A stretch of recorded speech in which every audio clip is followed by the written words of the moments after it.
Learn with লিমনে আপনাকে স্বাগতম। তো গত পর্বে আমি HTML ফর্মের কিছু ইনপুট টাইপ নিয়ে কথা বলছিলাম। তো এই পর্বে আমি আরও কিছু ইম্পর্টেন্ট ইনপুট টাইপ নিয়ে কথা বলবো। তো চলুন এডিটরে যাওয়া যাক। তো প্রথমে আমি যে ইনপুট টাইপ নিয়ে কথা বলবো সেটা হচ্ছে চেকবক্স। এর জন্য আমরা ইনপুট টাইপটা লিখে ফেলি যে ইনপুট টাইপটা হবে চেকবক্স। এখন আপনি চেকবক্সের ভিতরে কি কি নাম লিখবেন বা চেকবক্স হিসেবে শো করাবেন আপনি সেগুলো আপনার এখানে লিখে দিতে হবে। তো প্রথম আমি এক্সাম্পল হিসেবে কিছু ভ্যালু আমি এখানে রেখে দিই। ইভেন সিমিলার যে লাইনটা আছে এটা আমরা ডুপ্লিকেট করি। এখন আমরা এই এলিমেন্টগুলো আমরা একটু চেঞ্জ করে দিই।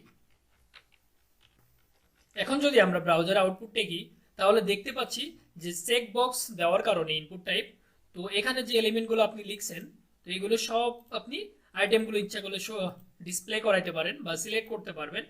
আপনি যদি চান যে আপনি সব আইটেমগুলো এখানে সিলেক্ট করবেন তো ইজিলি আপনি এগুলো সিলেক্ট এবং ডিসিলেক্ট করতে পারেন। এখন আমি আরেকটা ইনপুট টাইপ নিয়ে কথা বলবো, সেটা হচ্ছে সাবমিট। তো ইনপুট টাইপ সাবমিটটা কি, আসলে কিভাবে কাজ করে বা এর কাজ কি, এটা আমরা এখনই শিখে যাব। তো ইনপুট টাইপটা আপনি এখান থেকে লিখে দিবেন সাবমিট। এখন যদি আমি ব্রাউজার আউটপুট দেখি তাহলে আমরা দেখতে পাচ্ছি ইনপুট টাইপ সাবমিট দেওয়ার কারণে আমাদের একটা সাবমিট বাটন শো হচ্ছে। তো আপনি এখানে ক্লিক করলে এটা সাবমিট বাটনটা ক্লিকাবলস, যেটা আমরা এখানে এই সেন্সটা দেখতে পাচ্ছি।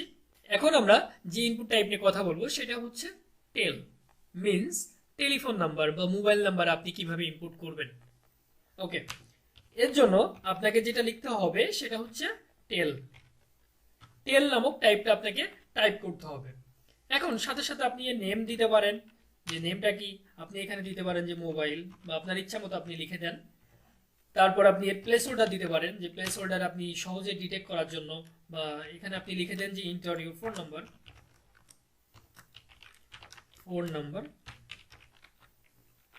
এভাবে আপনি লিখে দিতে পারেন। তো আমরা দেখতে পাচ্ছি যে ইন্টারভিউ ফোন নাম্বার এটা আপনি এখানে অটো সাজেস্ট করতেছে, এখানে আপনি ইচ্ছা করলে এখানে ফোন নাম্বার ইনপুট করতে পারেন।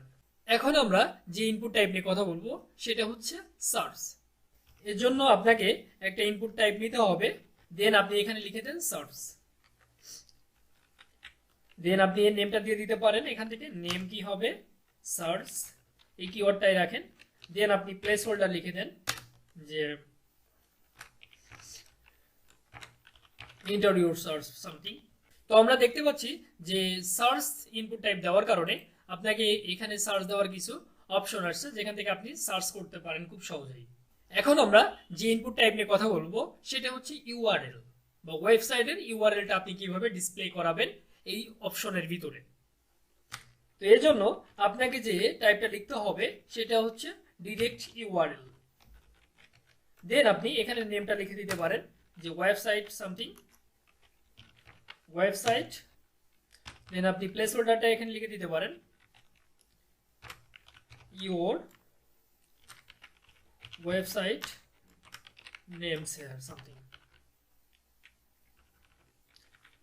দেখেন আমরা যদি ব্রাউজার আউটপুট দেখি তাহলে দেখতে পাচ্ছি যে এখানে আপনি ওয়েবসাইটের ইউআরএলটা ইনপুট করতে পারবেন। সর্বশেষ আমরা যে ইনপুট টাইপ নিয়ে কথা বলবো সেটা হচ্ছে ফাইল।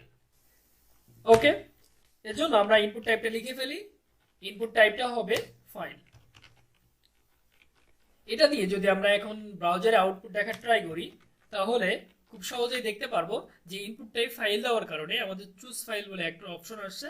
এখান থেকে আপনি যদি ক্লিক করেন তাহলে খুব সহজেই আপনি যে কোনো ফাইল এখান থেকে সাবমিট করতে পারবেন বা আপলোড করতে পারবেন। তো আমি ফর এক্সাম্পল যদি আমি এটা সিলেক্ট করি তাহলে এখানে দেখতে পাচ্ছি যে ফাইলটা এখানে আপলোড হয়ে গিয়েছে। এখন এখানে যদি আপনি সেপারেশন করতে চান যে অনলি পিডিএফটা আপনার এখানে ওপেন হবে বা আপনার অনলি ইমেজটাই আপনি শো করাবেন, অথবা আপনি যদি চান যে পাওয়ার পয়েন্টে আপনার একটা ফাইল আছে ওইটা শুধু ওপেন করাবেন, অথবা যদি কোনো পিডিএফ থাকে তাহলে পিডিএফ আপনাকে সাজেস্ট করবে যে শুধু পিডিএফই আপনি আপলোড দিতে পারবেন। তো সেটা কিভাবে করবেন, এর জন্য আপনাকে কোডিংয়ে যেটা লিখতে হবে সেটা হচ্ছে এখানে একটা কিওয়ার্ড লেখেন যে অ্যাকসেপ্ট। আপনি কি অ্যাকসেপ্ট করাতে চাচ্ছেন। ফর এক্সাম্পল আপনি যদি পিডিএফ অ্যাকসেপ্ট করাইতে চান সেক্ষেত্রে আপনার যদি দেখি এখন চুজ ফাইলে যদি আমি ক্লিক করি এখান থেকে আপনি অনলি শুধু পিডিএফটাই আপলোড দিতে পারবেন। তাহলে আমরা এই ভিডিওতে শিখলাম যে কিভাবে ইনপুট টাইপ ইউআরএল দিতে হয়, কিভাবে ফাইল দিতে হয়, কিভাবে সাবমিট দিতে হয়, কিভাবে টেলিফোন নাম্বার ব্যবহার করতে হয়, ইভেন কিভাবে আপনি ইনপুট টাইপ সার্চ দিয়ে কাটস করবেন। আশা করি আপনি বুঝতে পেরেছেন। আর পরবর্তী ভিডিওতে আমি HTML ফর্মের ওয়াল টাইপস নিয়ে কথা বলবো। যদি ভিডিওটা ভালো লেগে থাকে তাহলে সাবস্ক্রাইব করে অবশ্যই পাশে থাকবেন।